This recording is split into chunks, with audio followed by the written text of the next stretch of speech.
ترقی پذیر ہوتی رہی۔ قدیم مصر کی فنکارانہ ثقافت کی تراکیب دیواروں اہراموں میں صاف دکھائی دیتی ہے۔ یہاں ہم کہہ سکتے ہیں کہ قدیم مصری معمار تھے۔ انہوں نے نہ صرف مندروں بلکہ اہراموں اور سیکولر عمارتوں کی ترقی و ترویج میں نمایاں کام انجام دیے ہیں۔ آثار قدیمہ کے ذریعے دریافت ہوئے مقبرے ان کے باقیات شاہی خاندانوں کے ممبروں کے پرتیش طرز زندگی کی عکاسی کرتی ہیں۔ یہاں موجود اہراموں کو دیکھنے کے بعد کہنا پڑتا ہے کہ آرزوؤں کے ڈھہ گئے اہرام مسرتوں کے ہیں مقبرے خاموش۔ لیکن ہم ہندوستانی ان دنوں کسی کی مذہبی عبادت گاہوں پر بری نظر ڈالتے ہوئے عدالتوں سے رجوع ہو رہے ہیں۔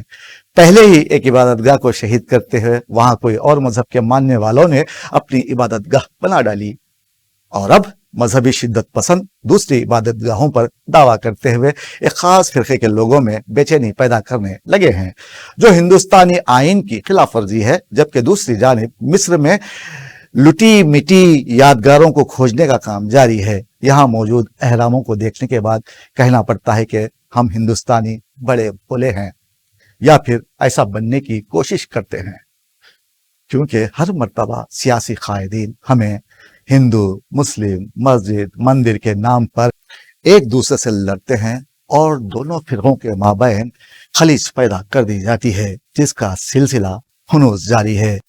اگر آپ کو ہمارا یہ پروگرام پسند آیا ہے تو آپ ہماری حوصلہ افزائی کے لیے چینل کو سبسکرائب کریں، شیئر کریں اور کامنٹ کرنا نہ بھولیں۔ مصر کی پراسرار داستان کا سلسلہ جاری ہے۔ آپ سے ملاقات ہوگی دوسرے ایپیسوڈ میں اگلے ہفتے۔ مجھے دیجیے اجازت۔ آداب۔ آپ دیکھ رہے تھے پیغام ٹی وی۔